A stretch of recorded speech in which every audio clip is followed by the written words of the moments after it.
So this is what we're going to be reviewing today. We're going to go through the kind of everything we've talked about in the last third of the class.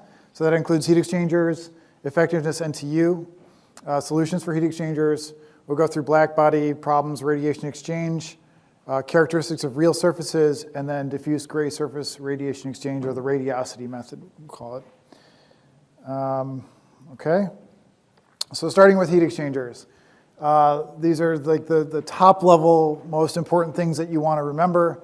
Just definitions, right? The NTU, the number of transfer units for heat exchanger, is related to the conductance, which is UA, divided by the minimum capacitance rate.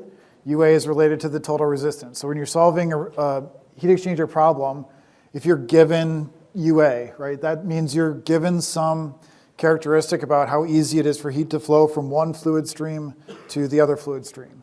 If you're not given that, if you're given geometry or you're given, something around heat transfer coefficient, something like that, you'd have to compute the total resistance, and from that then get the UA, right? So there's sort of different levels of detail here that you'd have to deal with. Capacitance ratio is just the ratio of the C dot min to C dot max, and then Q dot max. This is the maximum theoretical heat transfer in a heat exchanger, is the minimum capacitance rate times the total maximum temperature difference in the system. By the way, I will post these, okay, so you don't have to copy them down. Is this lecture also being recorded? Yes, I'm also recording the lecture. I'll post this. Okay, so then when you realize these are the relationships, now you have three equations that you can use to relate heat transfer. So two of them are just energy balances, right? Energy balances on the hot stream and the cold stream. These have to be equal to each other in terms of Q dot because you're taking heat from one and putting in the other, right? So they're equal to each other. And then we define effectiveness, this epsilon, as a ratio of the actual heat transfer that you have to the maximum theoretical Q dot max. Okay? We went through the LMTD method. I'm not going to test you on that. I'm not going to put anything here on that, but just remember that the LMTD method is one way of expressing the performance of a heat exchanger. Another way, the way that we're asking you to use, is the effectiveness NTU method. So the idea there is, okay, you've got the equations here for energy. What you're lacking is now some relationship between NTU and effectiveness. So you go through the trouble of computing NTU and capacitance ratio, then you can get the effectiveness by going to like a table or ease or something like that. So the example here I'm giving is a counterflow heat exchanger. This is what we derived in class. And this was for the capacitance ratio of less than 1. If it's 1, then this relationship here, right, this will change. And it becomes effectiveness is equal to 1 plus NTU over something like that. I can't remember what it is, but it's a different relationship, right, for CR equals 1. If it's a parallel flow, it's a different relationship, right? If it's a cross-flow heat exchanger, it's a different relationship. So it'd be totally fair game on the final exam for somebody to say, okay, I have a cross-flow heat exchanger. What is the effectiveness of this heat exchanger? Right? All you'd have to do is go look in the table. So I would give you a supplemental material on the effectiveness NTU relationships. I'll give you that. You have to identify the right one, just like you did with correlations. Go in and pick it out, use it, and do the calculation. Okay, effectiveness NTU can be dealt with in more detail. So these are different charts that we can use to characterize the effectiveness in different dimensions. So the two dimensions we're showing here are the number of transfer units on this axis here, and then we're plotting out the effectiveness for these different capacitance ratios. So remember, we talked through this in lecture when we went through it, but based on the way that you configure the flow, the response of effectiveness, or the behavior of the heat exchanger, will change as a function of its size.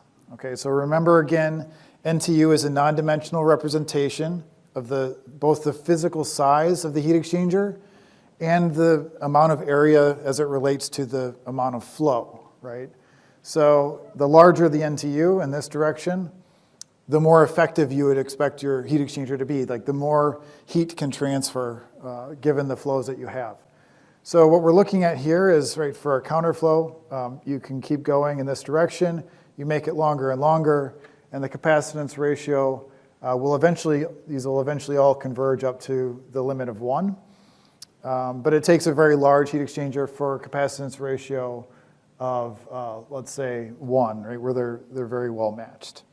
Over here in the parallel flow, this is different, right? For capacitance ratio of 1, the best you can ever do is an effectiveness of 50%.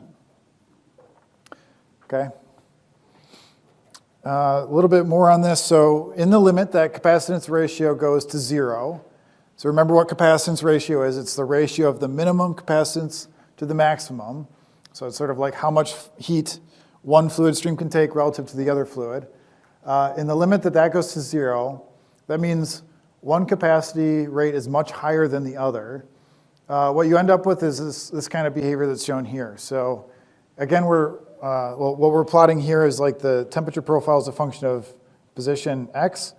And so we're showing for counterflow and for parallel flow, if you have one fluid that just doesn't respond, like it's got a very high capacitance rate compared to the other fluid, these two become equivalent, right? So in the limit that CR goes to 0, it doesn't matter whether you have counterflow, parallel flow, right? The behavior is the same. And that should make sense. I mean, just make sure all this sort of is consistent with what your understanding is. But what we're saying here is you've got one fluid that can take a huge amount of heat into it, a huge amount of energy, and have a very small temperature change. That's a high capacitance rate. The other one is not that way, right? So in that limit, they become the same thing. Configuration is not important. The other way of looking at this is if instead of CR going to 0, NTU goes to 0. So now we are saying my non-dimensional size of my heat exchanger is shrinking way down. So instead of having a tube that's 100 meters long, I've got a tube that's 1 millimeter long. And I'm looking at the heat transfer in that. Again, in that situation, there's just not enough time. There's just not enough distance for heat to transfer where it actually matters what the configuration is, right? All the heat transfer is happening right at the highest temperature difference, and so again, it just doesn't matter. Okay, so in those two limits, CR is 0, NTU is 0, the configuration doesn't matter. Other places, it does matter.